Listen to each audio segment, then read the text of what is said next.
Se eu tenho fé, não posso acreditar na ciência. Se eu acredito na ciência, eu não posso ter fé. Quem falou isso?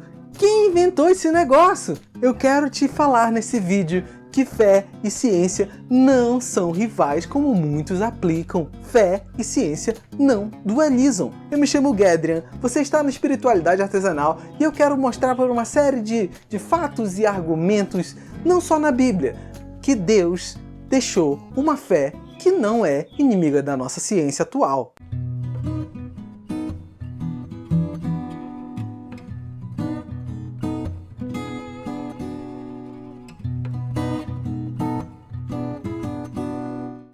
Antes de começar, já deixa um like no vídeo e se inscreve no canal.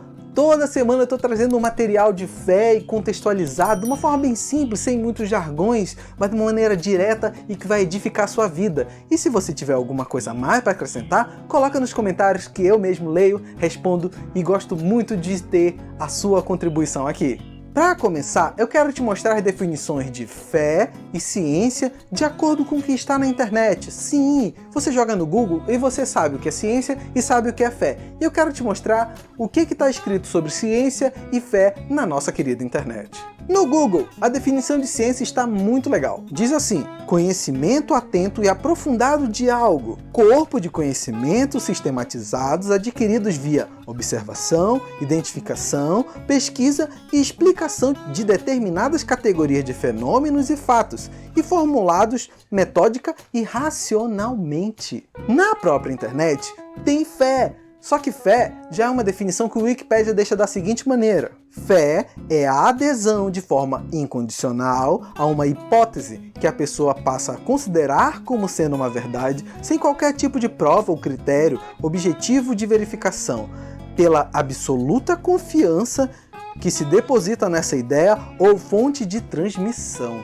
Pelas definições que você encontra na internet, a definição de ciência, ao meu ver, está perfeita, está correta. Se você acha que não, também coloca nos comentários, pode agregar valor ao vídeo. Mas a definição de fé, ela não está de acordo com o que o nosso manual diz, a nossa Bíblia. A fé cristã ela é diferente dessa fé que é apresentada. Segundo o Wikipedia, a fé ela é baseada numa hipótese, em algo suposto, algo sem fundamentos, que tem que ser crido e seguido sem afirmação, sem fato, sem nada concreto. Eu quero te dizer que isso não é fé, isso não é a fé cristã, pelo menos. Eu quero te mostrar a definição de fé que a própria Bíblia nos dá. Sim, a Bíblia deixa a definição de fé muito clara, muito objetiva, muito certeira, e você vai observar que, pela definição que está na Bíblia, ela não rivaliza com a ciência. Se você pegar essa definição da internet, sim, as duas parecem que elas brigam, porque uma não tem que acreditar, ou você tem que acreditar sem base alguma, e nessa você tem que ter comprovação científica. Eu quero te dizer que assim elas brigam, mas pela definição que eu vou te mostrar na Bíblia, elas não são inimigas. Olha a definição de fé em Hebreus 11:1. Eu quero ler em duas linguagens para você ter uma compreensão melhor desse versículo. Na Nova Versão Internacional diz assim: ora, a fé é a certeza daquilo que esperamos e a prova das coisas que não vemos. Na Ark diz da seguinte maneira: ora, a fé é o firme fundamento das coisas que se esperam e é a prova das coisas que se não veem. Se você ficou com dúvidas sobre as linguagens, eu tenho um outro vídeo também que fala sobre as linguagens da Bíblia. Observou pela própria Bíblia que a fé ela é fundamentada em fatos? Mesmo que você e eu não tenhamos visto, são fatos, são evidências, são comprovadas. Todo fato, ele é real. É por isso que a gente não chama fato real, porque todo fato ele é real, mas tudo bem. Diferente da fé que é apresentada pelo Wikipedia, que é uma hipótese. A fé cristã ela é baseada em fatos e acontecimentos. Sim, fatos e acontecimentos, mesmo que não tenham sido vistos. Se você pegar os evangelhos são uma descrição narrativa do que Jesus fez, são fatos que aconteceram. Se você pegar os livros do Velho Testamento, tem livros históricos. Até é bom notar, a Bíblia ela tem livros históricos e livros poéticos, livros que contam fatos e livros que contam frases inspiradoras que homens de Deus foram inspirados pelo próprio Deus a nos escrever para nos inspirar em fé. Por não termos visto, isso não desmerece ou diminui o fato. Até mesmo na nossa ciência, muitas comprovações científicas não foram vistas por mim e por você, mas você acredita porque é um fato já estabelecido. É interessante citar dessa maneira porque eu e você, por exemplo, não vivenciamos a Primeira e a Segunda Guerra Mundial. Talvez não, né? Depende da sua idade, você pode ter visto a Segunda. Duvido muito da Primeira, hein? Mas são fatos e eu acredito. Foi evidenciado, é comprovado, então é real. Eu não desconfio. Quando eu leio a Bíblia, eu tenho que entender que ali também são fatos. Muitos gostam de desmerecer a Bíblia porque existe uma passagem que diz que Deus usou os simples para confundir os sábios.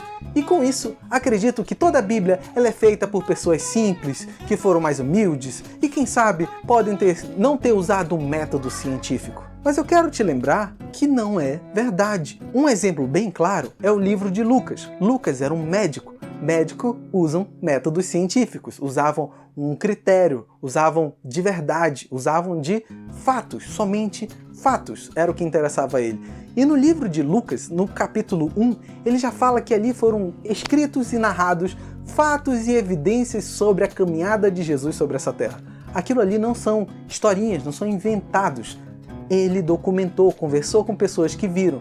É como se fosse um grande relatório. E ele começou a escrever tudo o que Jesus fazia. O Evangelho de Lucas são fatos. E não era de uma pessoa simples, era de um médico. Quando você vê o livro de Atos, ali é uma descrição escrita dos atos dos apóstolos após a ascensão de Cristo aos céus. Sim, é mais um relato. Provas, fatos comprovados. Pessoas viram, e vivenciaram, perceberam. Entenda bem. A Bíblia, ela tem fatos. Eu acreditando ou não nesses fatos, eles são reais. Você precisa ter essa compreensão na leitura da Bíblia, entre fatos e poesia. Os fatos são para nós crermos, mesmo não tendo visto, aumentar a nossa convicção de quem é o Senhor, mesmo eu não vendo. Deixa eu te perguntar, por exemplo, se eu não acreditar na gravidade, ela deixa de existir só porque eu não acredito? Ela deixa de ser um fato só porque eu não creio? Não. Possivelmente, se eu me jogar no chão achando que eu vou flutuar, não vai funcionar, porque a gravidade existe e vai me puxar. A Bíblia é recheada de fatos que nós gostamos de achar, que são historinhas de fantasia. E talvez você se pergunte ou pense, mas se eu enxergasse, se eu visse, eu poderia crer mais. Deixa eu lhe falar, vivemos numa era dos verdadeiros adoradores, que adoram em espírito e em verdade, que nunca viram Jesus face a face, mas creem nele pelos fatos que aconteceram, creem nele por fé. Vivemos nessa era. E isso diferencia a fé da ciência. A ciência, ela é observada, identificada e comprovada. A fé não tem como observar, mas você tem como experimentar e comprovar esses fatos. Sim, através da experimentação na minha e na sua vida. A partir do momento que você experimenta a palavra de Deus, você coloca em prática o que Deus manda, o que Deus ordena, você comprova as evidências finais, você experimenta o que a Bíblia diz. Alguns versículos você consegue colocar em prática e ter um resultado até mais rápido. Outros, você vai demorar talvez até a eternidade para ver Deus e poder perguntar se deu certo. Mas a Bíblia, ela pode ser experimentada. Tente, leia a sua Bíblia e veja o que você pode colocar à prova, o que você pode experimentar Deus e você vai evidenciar e comprovar que aqueles fatos são reais. Fé é assim, ela não vê, mas é fato. Jesus existiu nesse mundo? Sim, ele veio a essa terra. Foi comprovado. O convite que eu te faço é creia. A fé, ela não é visível, mas ela é crida. Existem duas histórias na Bíblia. Uma, onde Pedro foi convidado por Jesus a caminhar nas águas. Ele olhou, ele viu Deus andando sobre as águas, ele viu o Mestre andando sobre as águas. E ele foi convidado a fazer o mesmo. Ele foi, mas ele duvidou no meio do caminho. Mesmo ele vendo, ele duvidou. E existe Abraão, que saiu da terra dele, deixou tudo, largou tudo que tinha, toda a segurança, porque ele ouviu Deus e confiou. E ele acreditou que Deus o chamava para algo muito maior. E ele foi considerado o pai da fé. O convite que Deus lhe faz é, seja como Abraão, viva em fé. E a fé não conflita com a ciência. As duas têm fatos. Uma observa, outra não observa. Mas as duas são em fatos. Gostou do assunto? Não esquece, dá um like, me ajuda bastante. E se inscreve no canal, toda semana eu tô por aqui trazendo conteúdos novos, atualizados, contextualizados sobre a nossa fé cristã, sim, sobre Jesus Cristo, ao qual eu amo. Eu acredito que você ama muito também, ou tá começando a amar agora. Então já deixa nos comentários ideias de próximos vídeos e não deixe de ver por aqui vídeos sugeridos que você vai gostar muito. Mais uma vez, um grande abraço e tchau, tchau!